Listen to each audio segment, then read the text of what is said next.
മലയാള സിനിമയിൽ വളരെ കുറഞ്ഞ പ്രായത്തിൽ തന്നെ അഭിനയ മികവ് കൊണ്ട് ശ്രദ്ധ നേടിയ നടനാണ് ഷെയ്ൻ നിഗം.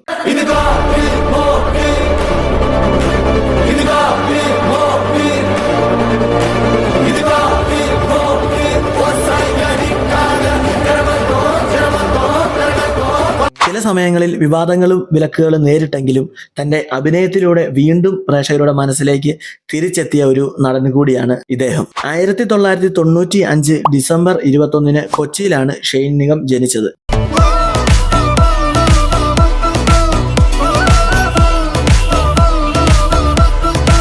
നടനും മിമിക്രി കലാകാരനുമായ അബിയുടെ മകനാണ് ഷെയ്ൻ. അച്ഛന്റെ കലാപാരമ്പര്യം ചെറുപ്പം മുതൽ തന്നെ ഷെയ്നിനെ അഭിനയത്തിലേക്ക് ആകർഷിച്ചു. സ്കൂൾ പഠനകാലത്ത് തന്നെ സിനിമയോട് വലിയ ഇഷ്ടമുണ്ടായിരുന്ന ഷെയ്ൻ പിന്നീട് അഭിനയത്തെ കരിയറാക്കി മാറ്റുകയായിരുന്നു. ഹലോ കുട്ടിച്ചാത്തൻ എന്ന സീരിയലിൽ വി എന്ന പയ്യനായാണ് തുടക്കം. ആ സീരിയൽ അങ്ങനെ നമ്മൾ മറക്കാൻ വഴിയില്ല. കാരണം 90s ഒരു നൊസ്റ്റു ഐറ്റം തന്നെയാണ് അത്.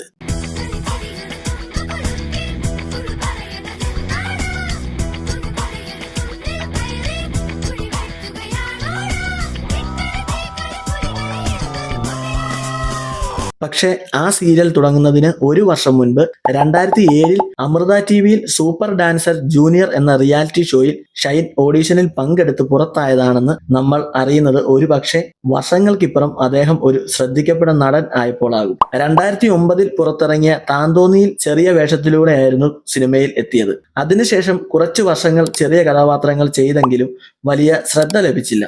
പിന്നീട് 2016 പുറത്തിറങ്ങിയ കമ്മട്ടിപ്പാടം ഷെയ്നിന്റെ കരിയറിലെ വഴിത്തിരിവായി എന്ന് പറയാം. ചെറിയ വേഷമായിരുന്നെങ്കിലും മികച്ച പ്രകടനം കൊണ്ട് പ്രേക്ഷകരുടെ ശ്രദ്ധ നേടി. അതിനുശേഷം മലയാള സിനിമയിലെ പുതിയ തലമുറയിലെ മികച്ച നടന്മാരിൽ ഒരാളായി ഷെയ്ൻ മാറി. 2016 കിസ്മത്ത് എന്ന സിനിമ നായകൻ എന്ന നിലയിൽ ഷെയ്ൻ നിഗത്തിന് മലയാള സിനിമയിൽ ഒരു സ്ഥാനം ഉണ്ട് എന്ന് ഉറപ്പിക്കും വിധമായിരുന്നു.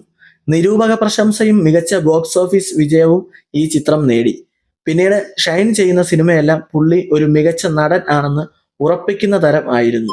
2017 സൗബിൻ സംവിധാനം ചെയ്ത പറവ യുവാക്കൾ ഏറ്റെടുത്ത വലിയ ഹിറ്റ് സിനിമയായപ്പോൾ അതിലെ ഷെയ്ൻ നിഗത്തിന്റെ പ്രകടനം വളരെയധികം ശ്രദ്ധിക്കപ്പെട്ടു. പിന്നീട് 2017 സൈറ ബാനു, ഈ ചിത്രവും ഒരു വിജയ ചിത്രമായിരുന്നു. 2019 ഇറങ്ങിയ കുമ്പളങ്ങി നൈറ്റ്സ് മലയാള സിനിമയുടെ എക്കാലത്തെയും മികച്ച ചിത്രങ്ങളിലൊന്ന്. ഷെയ്ൻ നിഗത്തിന്റെ കരിയറിലെ തന്നെ ഏറ്റവും വലിയ വിജയങ്ങളിൽ ഒന്നും ഈ ചിത്രമാണ്. പിന്നീട് ഇറങ്ങിയ ഇഷ്ക് ആണെങ്കിലും അഭിപ്രായം നേടുക മാത്രമല്ല ഒരു വിജയ ചിത്രം കൂടിയായിരുന്നു.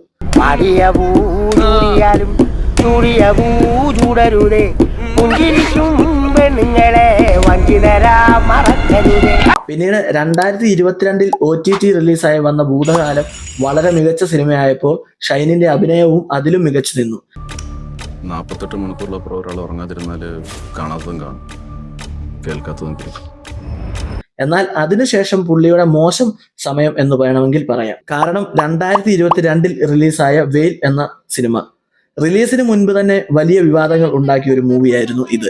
റിലീസിനു ശേഷം ബോക്സ് ഓഫീസിൽ പരാജയപ്പെട്ടു. വിവാദങ്ങൾ ഒന്നും പടത്തിന് ഗുണവും ചെയ്തില്ല. പിന്നീട് വന്ന ഉല്ലാസം മോശമല്ലാത്ത അഭിപ്രായങ്ങൾ ലഭിച്ചെങ്കിലും സാമ്പത്തിക വിജയം നേടാനായില്ല. ശേഷം ബെർമുഡ എന്ന സിനിമയും ഒരു ചലനവും ഉണ്ടാക്കാതെയാണ് പോയത്.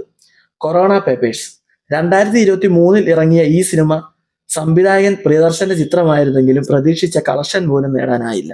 അങ്ങനെ ഡൗൺ ആയി നിൽക്കുന്ന ഷൈനിന്റെ ഒരു തിരിച്ചുവരവായിരുന്നു 2023 ഓണർ റിലീസായി വമ്പൻ വിജയം നേടിയ ആക്ഷൻ ചിത്രം RDX. കൂട്ടത്തിലൊരുത്തവണ തൊട്ടതിന്റെ പേരിൽ കൊച്ചിൻ കാർണിവലിൽ നിർത്തിച്ച ടീംസാ ഓരോന്നിനെ എണ്ണി പൊക്കിയിരിക്കും. ഷെയ്ൻ നിഗത്തിന്റെ കരിയറിലെ ഏറ്റവും വലിയ കൊമേഴ്ഷ്യൽ ഹിറ്റുകളിൽ ഒന്നുകൂടിയായി മാറി RDX. എന്നാൽ ഇതൊരു ഷൈൻ നിഗം ചിത്രം മാത്രമായി ഒരിക്കലും കാണാൻ കഴിയില്ല. ഈ സിനിമയും ഒരുപാട് വിവാദങ്ങൾക്ക് ശേഷം ആണ് റിലീസായത്. വിവാദങ്ങൾ പുള്ളിയുടെ കരിയറിനെ ബാധിച്ചതായി തോന്നിയിട്ടുണ്ട്. 2019 നിർമ്മാതാക്കളുമായി ഉണ്ടായ അഭിപ്രായ ഭിന്നതകൾ വലിയ വാർത്തയായിരുന്നു.